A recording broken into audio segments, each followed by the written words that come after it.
Hello दोस्तों, कैसे आप सभी लोग। उम्मीद करते हैं आप सभी अच्छे होंगे। प्लीज़ इस चैनल को ज़रूर सब्सक्राइब कर लीजिए, क्योंकि यहाँ पर आपको काफ़ी ज़्यादा इन्फॉर्मेटिव वीडियोस मिलती है पूरे फैक्ट के साथ। और आपका खुद का ही चैनल है तो सब्सक्राइब कर लीजिए। तो यूके ये यूरोप की सबसे बड़ी अर्थव्यवस्थाओं में से एक है और काफ़ी बड़ी अर्थव्यवस्था है। और किसी भी अर्थव्यवस्था को उसका आकार देने के लिए, इंफ्रास्ट्रक्चर डेवलपमेंट करने के लिए और भी बहुत सारी चीज़ें करने के लिए उसकी स्टील इंडस्ट्री का बहुत बड़ा हाथ होता है। और अगर हम यूके की स्टील इंडस्ट्री को देखें तो यूके की जो स्टील इंडस्ट्री है उसका 85% टाटा स्टील यूरोप प्रोड्यूस करती है। यानी कि जो भारतीय कंपनी है टाटा स्टील, उसका बहुत ही बड़ा मेजर रोल है। अगर यहाँ से अगर टाटा स्टील ख़त्म हो गई तो समझ लीजिए कि यूके की पूरी स्टील इंडस्ट्री ही ख़त्म हो गई है। लेकिन यहाँ पर यूके की सरकार और टाटा स्टील के बीच में बहुत अच्छा नहीं चल रहा है। और इसी बीच यहाँ पर टाटा स्टील ने धमकी दे दी है कि अगर आपने हमारे साथ कोऑपरेट नहीं किया तो हम आपके यहाँ से निकल जाएंगे, पूरा का पूरा सब कुछ समेट देंगे। तो क्या है ये पूरा मामला, आज इसके बारे में पूरी डिटेल के साथ बात करते हैं। तो चलिए शुरू करते हैं। द बिजनेस स्टैंडर्ड का आर्टिकल है टाटा मूल्स, यानी कि टाटा ने यहाँ पर चेतावनी दी है, exit from UK steel business on lack of government support. यानी कि यहाँ पर सरकार जो है यूके की वो बिज़नेस को सपोर्ट नहीं कर रही है, जिसकी वजह से टाटा ने चेतावनी दी है कि वो यूके से अपना बिजनेस समेट लेंगे। 14 अक्टूबर का ये आर्टिकल है। इसी तरह आउटलुक में भी Tata steel likely to exit from UK steel business as absence of government support. यानी कि सभी जगह पर यही आ रही है कि सरकार यहाँ पर जो यूके की है वो स्टील बिजनेस को सपोर्ट नहीं कर रही है।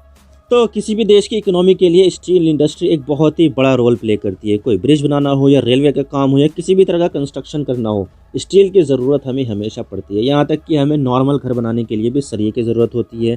गेट, खिड़की और दूसरे कामों में हमें स्टील की हमेशा ज़रूरत पड़ती है। तो हम ये कह सकते हैं कि किसी भी देश की इकोनॉमी के लिए, तरक्की के लिए स्टील इंडस्ट्री का बेहतर होना काफ़ी ज़रूरी है। लेकिन अगर हम यूके यानी कि यूनाइटेड किंगडम को देखें तो आपको अपने पैरों पर कुल्हाड़ी मार रहा है वो। आपको मैं बता दूं कि टाटा स्टील का यूके में भी प्लांट है, और ये ऐसा वैसा टुच्चा मुच्चा प्लांट नहीं है, यूके का सबसे बड़ा प्लांट में से एक है। लेकिन यूके में टाटा स्टील को प्रॉब्लम आ रही है और उसने धमकी दी है कि वो यूके से अपना प्लांट बंद कर देगा, अपना पूरा बिजनेस समेट देगा। और टाटा स्टील ने ये आरोप लगाया है कि सरकार उनके बिजनेस में बिल्कुल भी मदद नहीं कर रही है। तो यहाँ पर ये जो आरोप लगाए जा रहे हैं टाटा स्टील के द्वारा, ये यहाँ पर ये आरोप लगाए जा रहे हैं कि जो ब्रिटेन की सरकार है वो टाटा स्टील को ग्रीन एनर्जी में ट्रांजिशन करने के लिए 1.5 बिलियन यूरो की सब्सिडी नहीं दे रही है। बार बार टाटा स्टील मांग रहा है कि आप हमें 1.5 बिलियन यूरो दो ताकि हम ग्रीन एनर्जी में ट्रांजिशन कर लें अपने स्टील प्लांट को। लेकिन सरकार हो कि वो दे ही नहीं रही है। लेकिन सवाल यह आता है कि टाटा का नाम तो हमने भारत में काफ़ी सुना है, लेकिन ये यूके में क्या कर रही है। तो देखिए, टाटा स्टील की प्रेजेंस 2007 से यूके में है। जब 2007 में टाटा ने कोरस ग्रुप को खरीद लिया था, तब टाटा ने कोरस ग्रुप का नाम बदलकर टाटा स्टील यूरोप कर दिया था। और फिर बाद में इस कंपनी में चाइना ने इन्वेस्ट किया, चाइना की कंपनी ने इन्वेस्ट किया, इसकी पार्टनर बन गई है। क्या नाम है? जिंग ई नाम है इसका। और टाटा और जिंग कंपनी मिलकर ब्रिटेन में 2 स्टील मेकिंग प्लांट है इनके। और ये दोनों स्टील कंपनी इतनी ज़्यादा बड़ी हैं कि ब्रिटेन में जितना भी स्टील प्रोड्यूस होता है उसका टोटल 85% तो टाटा की ये दोनों स्टील फैक्ट्री ही मैन्युफैक्चर कर दी। यानी यूके की स्टील इंडस्ट्री का मतलब टाटा स्टील ही है, और टाटा पर ही यूके में स्टील प्रोडक्शन की सबसे बड़ी जिम्मेदारी भी है। और ऐसा नहीं है कि इसमें यूके को फ़ायदा नहीं है, बल्कि टाटा स्टील की दोनों फैक्ट्रियों में से टोटल 7,000 लोग काम करते हैं, और इन 7,000 लोगों पर और ज़्यादा लोग भी डिपेंड करते हैं। और इसके अलावा जो इनडायरेक्ट वैकेंसी है, इनडायरेक्ट जॉब जो होती हैं, जैसे कि कुछ खाना पीना का खर्चा, जो टूरिज़्म है, जो दूसरे काम है, ये भी बहुत ज़्यादा हज़ारों में है। तो इसका मतलब यहाँ पर यह है कि यूके को यहाँ पर डायरेक्टली फ़ायदा हो रहा है। तो इसके बंद हो जाने से यूके के लिए एक बहुत ही बड़ा लॉस होगा और यूके की ग्रोथ भी ठहर सकती है। क्योंकि देखा जाए तो देश भर की जो डेवलपमेंट है वो स्टील इंडस्ट्री के ऊपर काफ़ी ज़्यादा डिपेंड करती है। और टाटा स्टील तो पूरे यूके की स्टील प्रोडक्शन का 85% मार्केट शेयर को ग्रैब कर रखा है इसने। और टाटा स्टील ने अपने प्लांट बंद कर दिए, तो इसका मतलब ये है कि यूके में स्टील इंडस्ट्री की पूरी बर्बादी। लेकिन सवाल ये आता है कि यूके की सरकार ग्रीन एनर्जी को क्यों पुश कर रही है।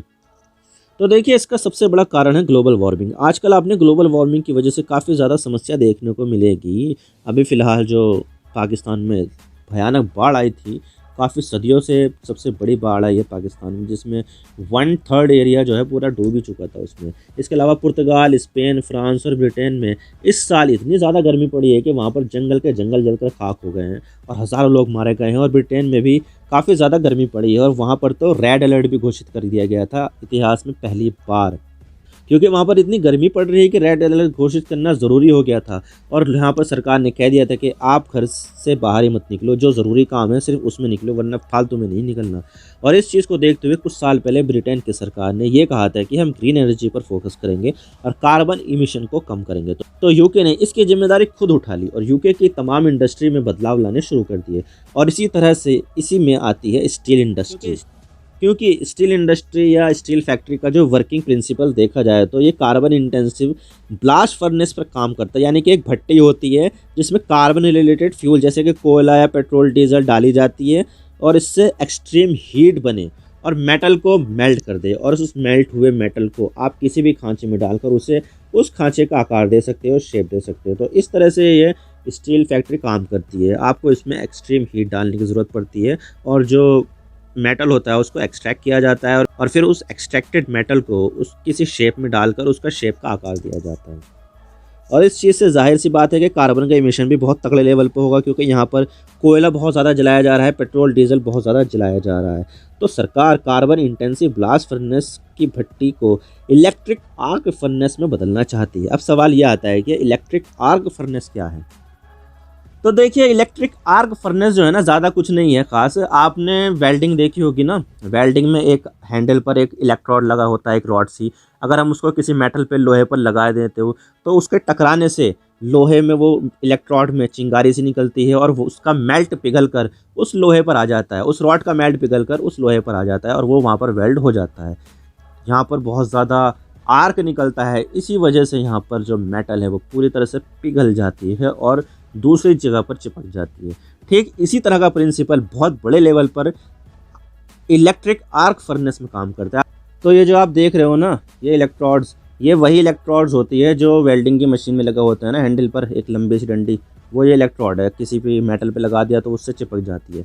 ठीक यही इलेक्ट्रिक आर्क फर्नेस में काम करता है। ये पावर केबल से कनेक्टेड होता है बिजली से, और यहाँ से जो है आयरन ओर जो है डाली जाती है, लोहा, कच्चा लोहा। फिर यहाँ पर ऊपर से ये तीनों जो इलेक्ट्रोड्स दिख रही हैं, ये नीचे जाती है, आयरन ओर से टकराती है और यहाँ पे आर्क जनरेट होता है। तो आर्क से जो आयरन ओर में से आयरन निकल जाता है और आयरन निकल कर सीधा यहाँ से चला जाता है और मेल्टेड आयरन वहाँ पर किसी भी शेप में जाकर उस शेप का आकार ले लेता है। यहाँ से ऑक्सीजन आती है और जिससे कि वहाँ पर जो भी जलन है वो जलता रहे, ऑक्सीजन क्योंकि एक ज्वलनशील पदार्थ है, ज्वलनशील गैस है। तो इस तरह से ये इलेक्ट्रिक आर्क फर्नेस काम करती है। लेकिन ऐसा नहीं है कि सरकार ने बोल दिया कि आप इलेक्ट्रिक आर्क फर्नेस पर मूव कर दो तो वो हो ही जाएगा अचानक से।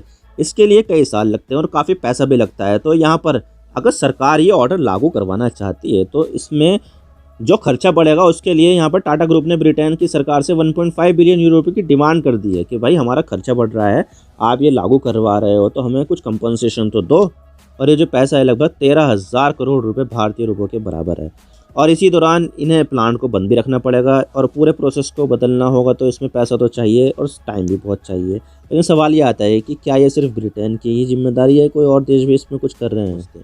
तो देखिए, यूके के अलावा जो बाकी देश है वो स्टील इंडस्ट्री को अपनी इकोनॉमी में इंपॉर्टेंस को समझते हैं और आगे आकर मदद भी कर रहे हैं ताकि उनका जो कार्बन एमिशन है उनको कम करने का टारगेट भी पूरा हो जाए और उनकी अर्थव्यवस्था पर भी नेगेटिव इम्पैक्ट ना आए। और यूरोप का सबसे बड़ा स्टील प्लांट फ्रांस के डनकर्क शहर के पास है, जो सुनील मित्तल की कंपनी आर्सेलर मित्तल का है।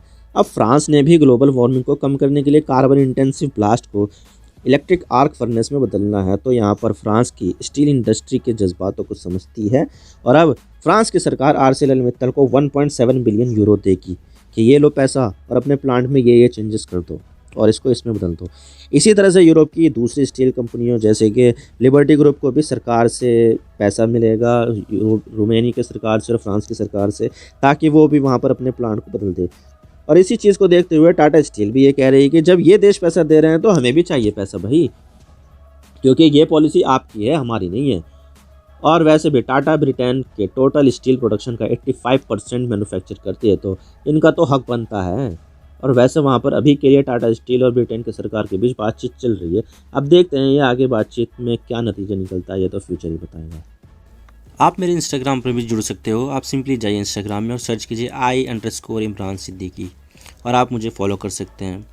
इसके अलावा आप मुझे ट्विटर पर भी फॉलो कर सकते हैं, यहाँ पर भी सेम ही यूज़र नेम है I_इमरान सिद्दीकी। तो दीजिए मुझे इजाज़त, मैं मिलता हूँ आपसे नेक्स्ट वीडियो में। अगर आपको वीडियो थोड़ी सी भी पसंद आए तो चैनल को ज़रूर सब्सक्राइब कीजिए। Thank you for watching. I really appreciate your precious time. God bless you all. Now signing off.